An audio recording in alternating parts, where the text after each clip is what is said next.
ഇന്നത്തെ ടോപ്പിക്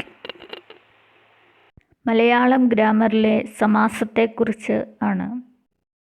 വിഭക്തി പ്രത്യയങ്ങളെ ചേർക്കാതെ പദങ്ങളെ തമ്മിൽ യോജിപ്പിക്കുന്നതാണ് സമാസം. ഘടകപദങ്ങളിൽ ആദ്യത്തേത് പൂർവപദവും മധ്യത്തേത് മധ്യമപദവും അവസാനത്തേത് ഉത്തരപദവും ആണ്. ഘടകപദങ്ങളുടെ പ്രാധാന്യം അനുസരിച്ച് സമാസത്തെ പലതായിട്ട് തിരിക്കാം. തൽപുരുഷൻ, ബഹുവ്രീഹി, ദ്വന്ദ്വൻ, കർമ്മധാരയൻ, അവ്യയീഭാവൻ, ദിഗു എന്നിവയാണ് പ്രധാന സമാസങ്ങൾ. വിഗ്രഹിക്കുമ്പോൾ പൂർവപദത്തിനു പ്രാധാന്യമുള്ള സമാസമാണ് അവ്യയീഭാവൻ. ഇതിന് ഉദാഹരണമാണ് അനായാസം, യഥേഷ്ടം എന്നീ പദങ്ങൾ. യഥേഷ്ടം എന്ന പദം വിഗ്രഹിക്കുമ്പോൾ ഇഷ്ടം പോലെ എന്ന് ആകുന്നു. പോലെ എന്ന ഉത്തരപദത്തേക്കാൾ പ്രാധാന്യം പൂർവപദമായ ഇഷ്ടത്തിന് ആണ്. അനായാസം എന്ന പദം വിഗ്രഹിക്കുമ്പോൾ ആയാസം കൂടാതെ എന്ന് ആകുന്നു. ഇവിടെ പൂർവപദമായ ആയാസത്തിനാണ് പ്രാധാന്യം കൂടുതൽ. വിഗ്രഹിക്കുമ്പോൾ പൂർവപദം എണ്ണൽ സംഖ്യകളായി വരുന്ന സമാസമാണ് ദിഗു സമാസം. ഇതിന് ഉദാഹരണമാണ് ഏകദിനം, ദ്വിഭാഷ, ത്രികാലം, അഷ്ടദിക്കുകൾ എന്നിവ.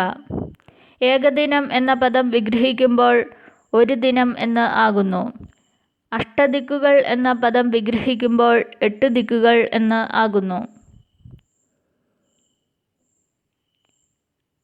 1, 8 എന്നിവ എണ്ണൽ സംഖ്യകൾ ആണ്.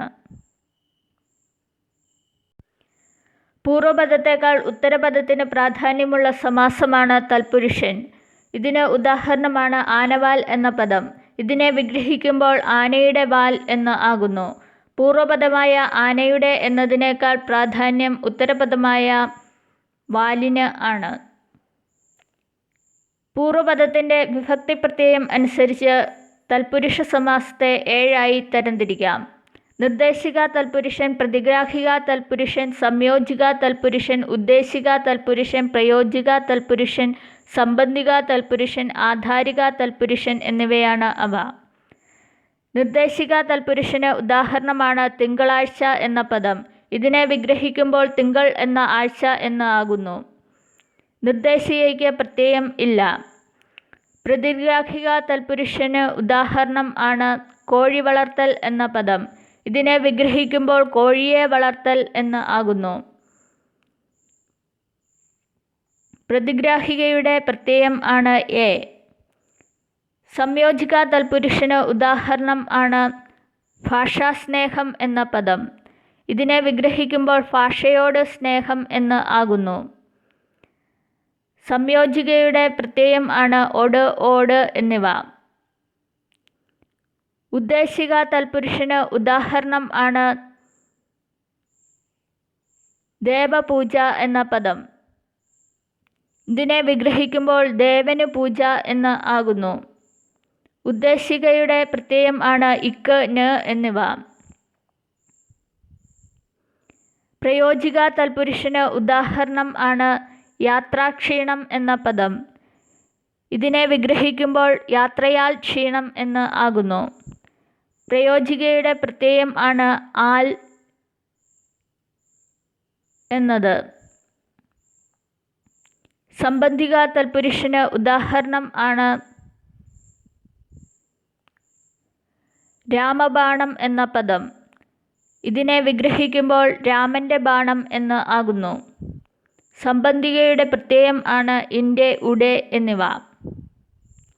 ആധാരിക തൽപുരുഷന് ഉദാഹരണം ആണ് മലകയറ്റം, മരം കയറ്റം എന്നീ പദങ്ങൾ. മലകയറ്റം എന്ന പദം വിഗ്രഹിക്കുമ്പോൾ മലയിൽ കയറ്റം എന്ന് ആകുന്നു. മരം കയറ്റം എന്ന പദം വിഗ്രഹിക്കുമ്പോൾ മരത്തിൽ കയറ്റം എന്ന് ആകുന്നു. ഇൽ, കൽ എന്നിവയാണ് ആധാരികയുടെ പ്രത്യയങ്ങൾ.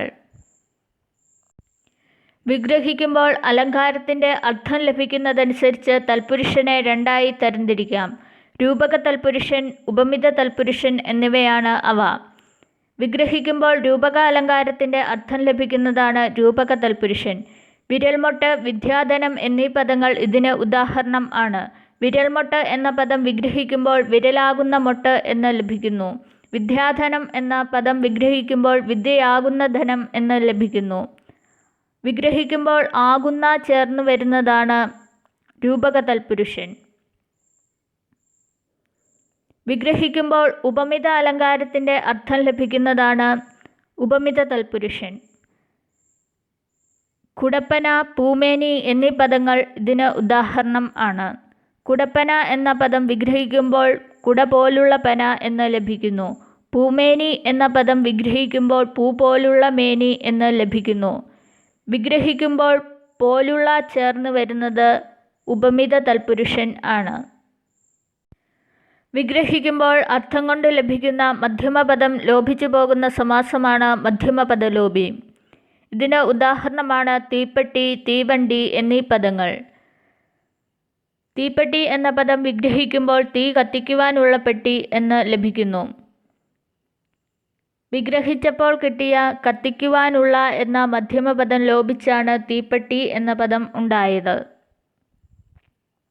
തീവണ്ടി എന്ന പദം വിഗ്രഹിക്കുമ്പോൾ തീ കൊണ്ട് ഓടുന്ന വണ്ടി എന്ന് ആകുന്നു. കൊണ്ട് ഓടുന്ന എന്ന മധ്യമപദം ലോപിച്ചാണ് തീവണ്ടി എന്ന പദം ഉണ്ടായത്. വിഗ്രഹിക്കുമ്പോൾ പൂർവ്വ ഉത്തരപദങ്ങൾക്ക് പ്രാധാന്യമില്ലാതെ അന്യപദങ്ങൾക്ക് പ്രാധാന്യം നൽകുന്ന സമാസമാണ് ബഹുവ്രീഹി.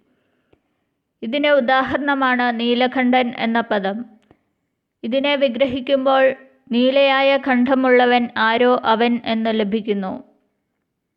ഇത് സൂചിപ്പിക്കുന്നത് ഭഗവാൻ ശിവനെ ആണ്.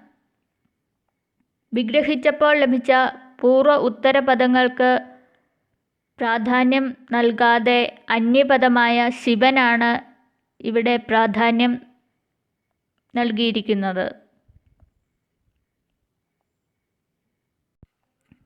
വിഗ്രഹിക്കുമ്പോൾ പൂർവ്വപദത്തിനും ഉത്തരപദത്തിനും തുല്യ പ്രാധാന്യമുള്ള സമാസമാണ് ദ്വന്ദ്വൻ. ഇതിന് ഉദാഹരണമാണ് രാപകൽ, വാദ്യമേളങ്ങൾ എന്നീ പദങ്ങൾ.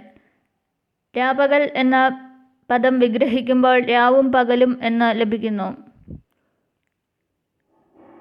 പൂർവ്വപദമായ രാവിനും ഉത്തരപദമായ പകലിനും തുല്യ പ്രാധാന്യമാണ് നൽകിയിരിക്കുന്നത്.